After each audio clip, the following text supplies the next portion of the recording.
PM Modi लगातार देश हित में काम करने में लगे हुए हैं, जिससे विपक्ष में खलबली मच गई है। कांग्रेस के नेता राहुल गांधी लगातार चुनाव हार रहे हैं। पीएम मोदी के सामने उनकी दाल नहीं गल रही, जिसके बाद वो चुनाव आयोग के खिलाफ निशाना साध रहे हैं और वोट चोरी का आरोप लगा रहे हैं। लेकिन चुनाव आयोग भी राहुल गांधी को चैलेंज दे रहा है कि वो सबूत दें, हलफनामा दें, लेकिन राहुल गांधी पीछे हट रहे हैं। हर बार राहुल गांधी के आरोप गलत साबित होते हैं। राफेल डील पर चौकीदार चोर है से लेकर चीन से भारत की जमीन हड़प ली है के अलावा अडानी पर उनके द्वारा लगाए गए आरोप गलत साबित हुए। राहुल गांधी सिर्फ आरोप लगाते रहते हैं और फिर कोर्ट में जाकर यू टर्न ले लेते हैं। राहुल गांधी के आरोप पर उनके समर्थक खुश हो जाते हैं और उन्हें जननायक कहने लगते हैं, लेकिन उनके कथित जननायक को सुप्रीम कोर्ट से फटकार लगती है। वहीं अब तो पीएम मोदी ने भी कहा है कि मैं बिहार के लोगों से अपील करूंगा कि हमारे जननायक कर्पूरी ठाकुर का सम्मान कोई चोरी न कर ले। वहीं अब चुनाव आयोग द्वारा बम फोड़ने से कांग्रेस में खलबली है। क्या है पूरी खबर, बताते हैं आपको इस रिपोर्ट में। दर्शकों, कांग्रेस के नेता राहुल गांधी विदेशी धरती से भारत के महान लोकतंत्र पर हमला बोल रहे हैं,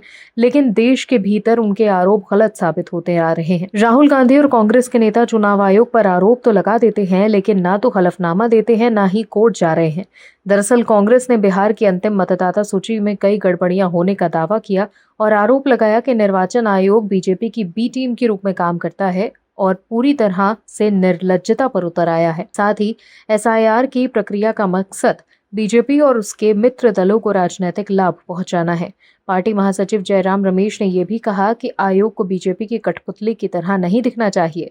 आपको बता दें कि निर्वाचन आयोग ने विशेष गहन पुनरीक्षण के बाद बिहार की अंतिम मतदाता सूची गत 30 सितंबर को प्रकाशित कर दी, जिसके बाद राज्य में कुल 7 करोड़ 42 लाख मतदाता हैं।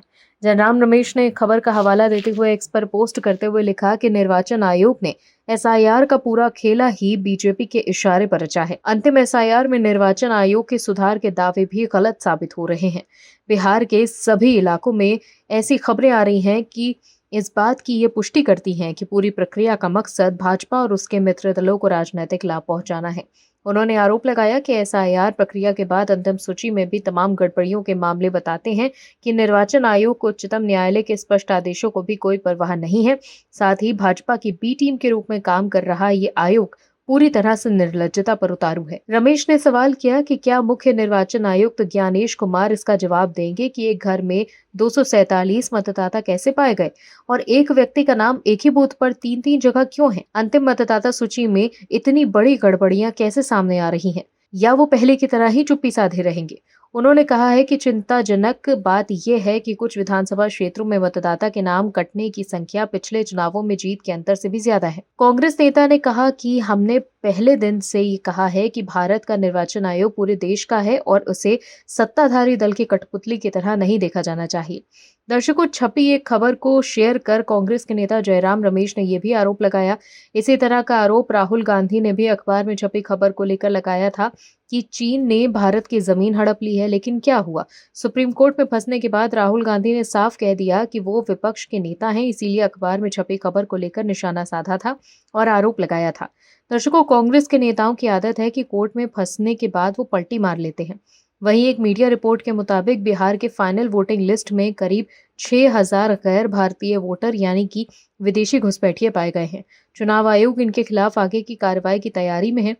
एसआईआर पर रोक लगवाने के लिए विपक्ष के लोग सुप्रीम कोर्ट भी गए थे, लेकिन सुप्रीम कोर्ट ने एसआईआर पर रोक न लगाकर उन्हें झटका दे दिया है। Bureau report OMH news. आप दर्शकों से विनम्र निवेदन है कि चैनल को सब्सक्राइब जरूर करें